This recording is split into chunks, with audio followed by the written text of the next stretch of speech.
la position. Tu préfères tout le temps suivre des émissions radio, télé diffusées de chez eux, alors que tu ignores la fréquence même de ta chaîne nationale ou locale. Tu préfères utiliser les trucs usés de chez eux, et peu importe si ça vient. Les messages haineux sont en nombre partagés sur les réseaux sociaux. Je peux dire pendant cette période de conflit à l'est de la RDC, même dans notre pays ou bien dans les autres qui sont frontaliers du Burundi, il y a des messages haineux partagés.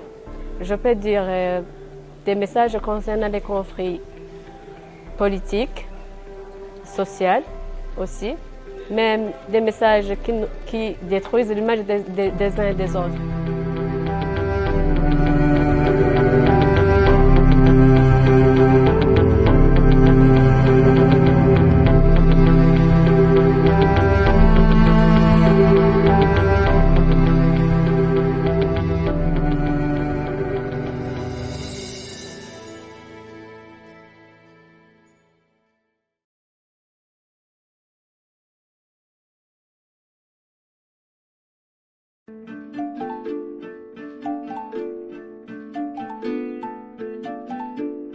Il y a 20 ans, ici en République démocratique du Congo en général et dans notre province du Sud Kivu en particulier, je dirais qu'il n'y avait qu'une seule radio, la radio officielle, l'OZRT à l'époque, la RTNC actuellement. Étant donné que nous étions dans un régime monopartite, la libéralisation des médias n'était pas encore consacrée par les pouvoirs de Mobutu. En fait, il n'y avait que l'OZRT, l'actuelle RTNC. Et avec cette unique radio, vous comprenez que la manière d'informer était aussi unique. Il fallait informer selon l'entendement de ceux qui étaient au pouvoir. Et à ce moment-là, s'il fallait parler ou s'il faut parler de la désinformation à cette époque-là, je dirais que c'était une désinformation quelque peu inconsciente. Avant l'émergence de l'Internet et des médias sociaux, on avait ce qu'on appelle les médias classiques. Ces médias classiques sont structurés, ces médias classiques opèrent ou fonctionnent sur base de critères professionnels, sur base d'une déontologie universellement acceptée, et la fiabilité de leur information est également consacrée.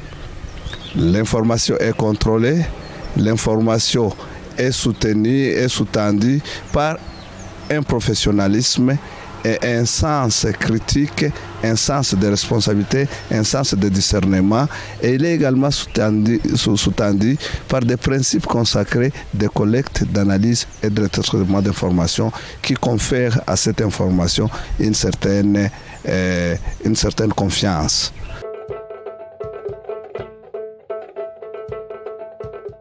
Les radios ou médias, c'était d'abord un instrument étatique. C'était un outil par lequel tous les États du monde communiquaient avec la population. Mais avec la démocratie, on a libéralisé le secteur. C'est ainsi que vous trouvez maintenant certains médias qui ont comme propriétaires des privés. Et la désinformation vient de là. Vient de là pourquoi? Parce qu'il y a maintenant une liberté qu'aujourd'hui nous appelons entre guillemets avec la démocratie la liberté d'expression.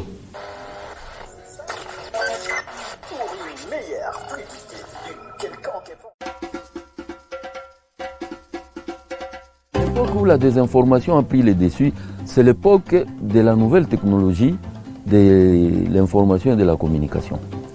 Parce qu'à ce moment-là, on peut tirer des informations n'importe où, surtout avec l'avènement des réseaux sociaux C'est ça alors qui a compliqué les choses. Aujourd'hui, les réseaux sociaux, c'est devenu comme, je veux dire, ça se propage comme le feu, se propage sur des maisons à Bukavu. Les réseaux sociaux, à coup sûr, ont exacerbé la situation et c'est un danger extrêmement visible dans la communauté. On le voit tout le temps, qu'à chaque fois qu'il y a une fake news, c'est principalement parce qu'elle a commencé sur les réseaux sociaux ou elle a commencé par une personne juste dans la rue et qui décide de la propager à travers les réseaux sociaux. Ces 1000 personnes qui lisent une fake news, peut-être 500 qui la partagent, qui va dans d'autres groupes qui également partagent la fake news et ça prend une proportion que vous ne pouvez pas imaginer. Et c'est là que les dégâts sont en train d'être visibles.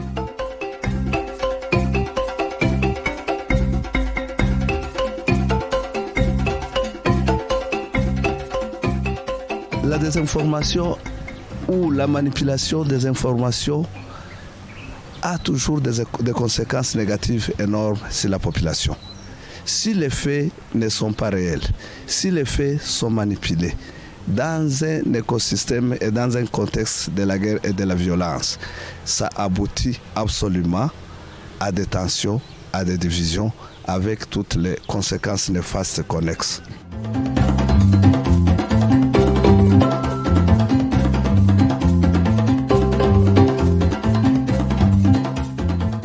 Où les églises, par exemple, l'église de Banyamulenge a été attaquée et cela a divisé les gens. Pourquoi? Parce que les faits ont été déformés, l'information a circulé et a été déformée par la population, par certains médias.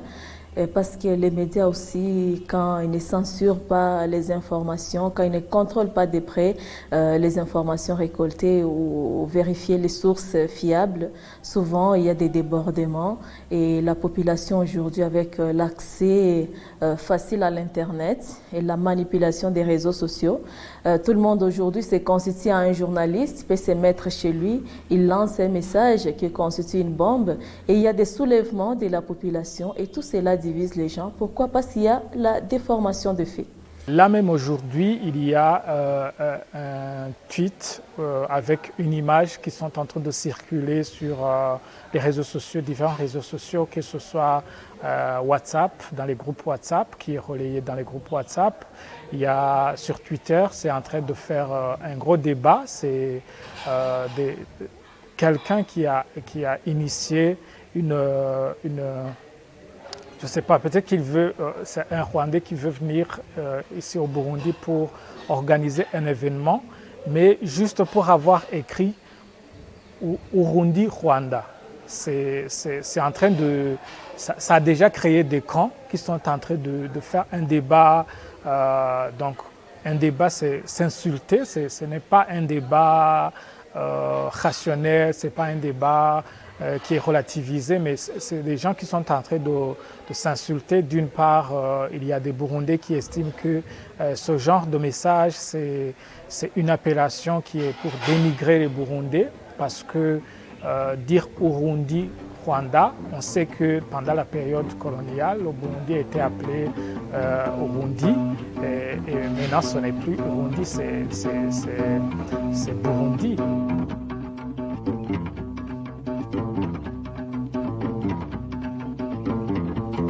Ce que nous voyons, ce qui prime, c'est ces messages qui sont, franchement, c'est bancal. C'est bancal, ça n'a pas de raison d'être, ça n'a pas de raison d'être diffusé. Parce qu'il y a franchement des photos, des images, ils vous disent, c'est un journaliste, c'est tel. Quel journaliste? Mais vous voyez, avec les réseaux sociaux, tout le monde devient journaliste. Tout le monde devient journaliste. Alors, la vérification qu'on nous a apprise, toutes les règles de déontologie, éthique, tout ça, le devoir même, la responsabilité même des journalistes, ça on oublie sur les réseaux sociaux. J'ai l'impression qu'il y a même des gens qui le font sciemment. On dirait tout un laboratoire pour désinformer les gens. Alors ça, ce n'est plus du journalisme, mais c'est de la propagande, pure et simple.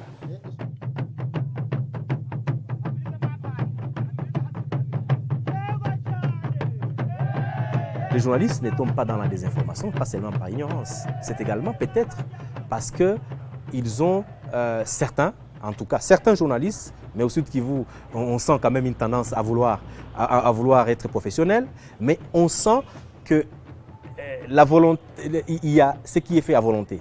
C'est-à-dire, peut-être, ce sont des médias orientés ou des médias d'opinion, c'est-à-dire détenus par des politiques qui ont peut-être un intérêt à ce qu'une fake news puisse circuler et qu'elle puisse changer les cours de l'histoire. Peut-être qu'ils veulent être élus dans telle ou telle autre circonscription, dans telle ou telle autre situation, et ils voudraient faire passer ça dans leurs médias. Et c'est difficile, par exemple, pour ces journalistes-là de refuser de faire passer une information. Donc, dans ces cas, il n'est pas... Donc, la mauvaise information ou des informations appelant clairement à la haine n'est pas passée simplement parce que les journalistes ne connaissaient pas, mais il connaît, mais il s'est dit, mais je vais perdre mon emploi, dans ces cas-là. Mais il existe également aussi une grande partie de l'ignorance.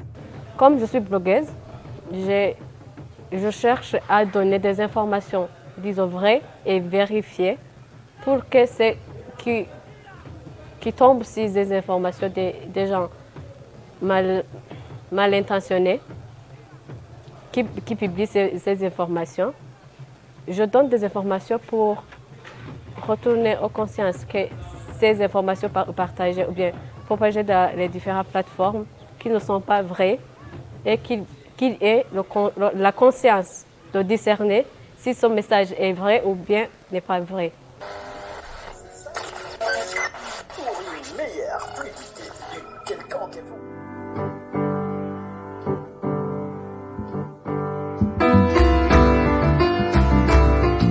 Lorsqu'il y a échange des journalistes des Grands Lacs, chaque journaliste de ces pays, de ces coins, en rentrant, il va aller informer, éduquer la population de son pays pour que ça devienne modèle.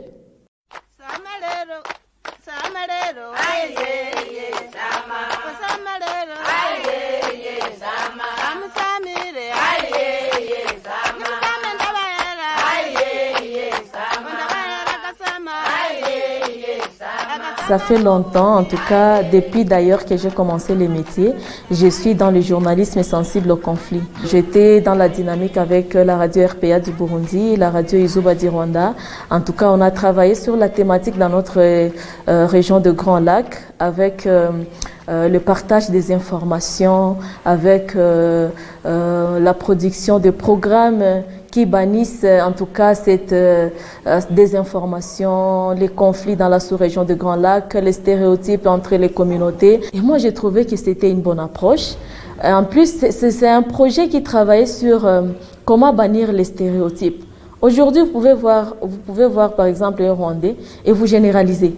Tous les Rwandais sont mauvais, tous les Congolais sont comme ça, tous les Burundais sont comme ça. Mais avec ces projets-là, nous avons produit des émissions qui montraient comment on vivait dans l'Union, comment est-ce qu'on a des cultures qui sont un peu communes, comment est-ce qu'on a quand même des approches dans nos cultures qui peuvent nous amener à vivre dans la paix. Du moment que les médias eux-mêmes ont eu leur rôle à jouer dans les conflits actuels, il est normal que les médias, à leur tour, puissent participer dans des voies de solution. En l'occurrence, cette synergie, parce qu'un seul média ne peut prétendre résoudre toute une kyrielle de problèmes posés au niveau national, posés au niveau de la région, qui en arrivent à envenimer les relations bilatérales, qui en arrivent à sauver des populations les unes contre les autres. Il est avéré qu'en africain, plus le feu a plusieurs branches qui viennent, le feu brille. Et c'est la synergie constitue un regroupement des forces en présence qui permettent que finalement l'on puisse amener la connaissance X, la connaissance Y afin de donner l'information que la population a besoin. Donc c'est une combinaison d'efforts.